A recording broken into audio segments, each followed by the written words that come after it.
சமூக நீதி ஆட்சி நடைபெற்று வருவதாக சொல்லிக்கொள்ளும் முதலமைச்சர் மு.க.ஸ்டாலின் ஆட்சியில் சமூக நீதி பேசும் தலைவர் கூலிப்படையால் கொல்லப்பட்டிருப்பதாக பகுஜன் சமாஜ் கட்சியின் மாவட்ட தலைவர் சமரன் குற்றம் சாட்டியுள்ளார். சென்னையில் செய்தியாளர்களை சந்தித்த அவர் இவ்வாறு கூறினார்.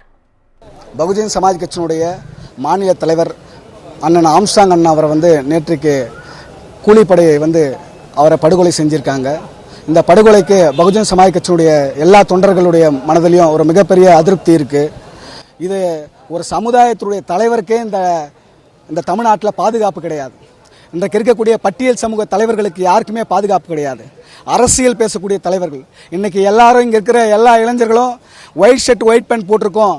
நாங்கள்லாம் ஒரு அட்வொகேட்டாக சட்டம் படிச்சிருக்கோன்னா அது காரணம் அண்ணா ஆம்ஸ்டாங் அண்ணன்.